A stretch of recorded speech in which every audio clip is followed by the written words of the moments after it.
they're still booking LA Knight into a really rough spot. WWE never capitalized. We saw him on Unreal getting chewed out. What's going on, everybody? I am Dr. Chris Featherstone, and before I was a doctor in psychology and a licensed psychologist, I spent a lot of time as a sports and media journalist, writing for Sports Illustrated, Fox Sports, Bleacher Report, and a bunch of other very well-known publications. In that time, I was able to meet and interview and actually get close to a lot of wrestlers. I had over 500 interviews during my tenure as a journalist, and I got to meet and have a conversation with a lot of people. One of those persons that I was able to meet and have a conversation with is LA Knight. Yeah! And this is when he was Eli Drake back in 2015.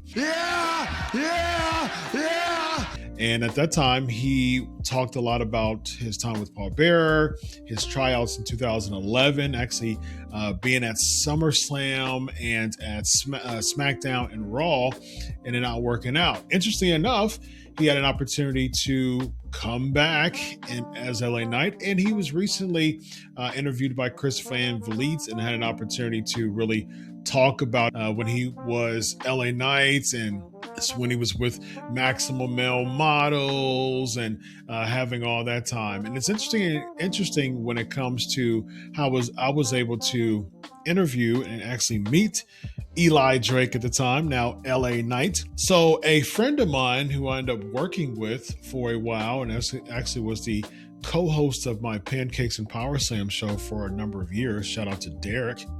He actually was former roommates, and he actually was in the same dorm, I believe, as Eli Drake, and he actually had a connection.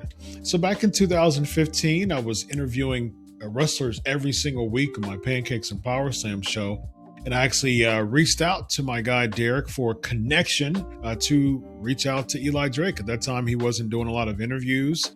He was actually really a rising star and getting to the point where he was starting to make some noise across the areas, across the landscape of professional wrestling. And he was able to really sell and become popular, not only because of his charisma, but largely because of his mic work. I was really captivated by his mic skills at that time, the dummy, yeah. And of course now, let me talk to you. Let me talk to you. And I was able to reach out to my friend, and he was able to reach out to Eli Drake, and that's how the interview commenced. We were able to have a good conversation about his time as a professional wrestler and turning down WWE. I was able to feature that interview on the Bleacher Report, and it was actually a really good time talking to LA Knight. How was LA Knight behind the interview scene? Very respectable guy. He had an opportunity to share his story at that time. This was 11 years ago, almost to the day. Certainly to the month of this recording, it was 11 years ago. So just think about Eli Drake in 2015 versus LA Knight in 2026. Although a lot of people would say that he has been neutered quite a bit and sanitized by WWE creative. And LA Knight was definitely not the person and has not been the person to hold words away from the public when it comes to his feelings. And talking to LA Knight behind the interview curtain, off camera or off recording. Very respectable guy, man. He wasn't a rude guy at all. He's very professional. He was very thankful for the interview, and it was a great time talking to him. So definitely give LA Knight or Eli Drake at the time a pretty substantial grade. As far as overall, I would give Eli Drake a B+ when it comes to just overall impression when it comes to me as a journalist in correlation with him as an interviewee. So I was definitely pleased with my time with interviewing Eli Drake at that time. So It's interesting because in 2023, he was able to have one of the most rising, rocketed years of his entire WWE time. Now, a lot of people are saying that the booking committee gave up on him. Yes, he's making some spots and still having some interviews, still chasing that title right now. He's a babyface. Roman Reigns is still considered the top babyface, but somehow he's getting goozled by Jacob Fatu. He's just really been placed in a purgatory of sorts for quite a while now. It's reaching the brass ring and almost getting there and not being able to get there the way that he should based on his crowd reaction. We saw him on Unreal getting chewed out.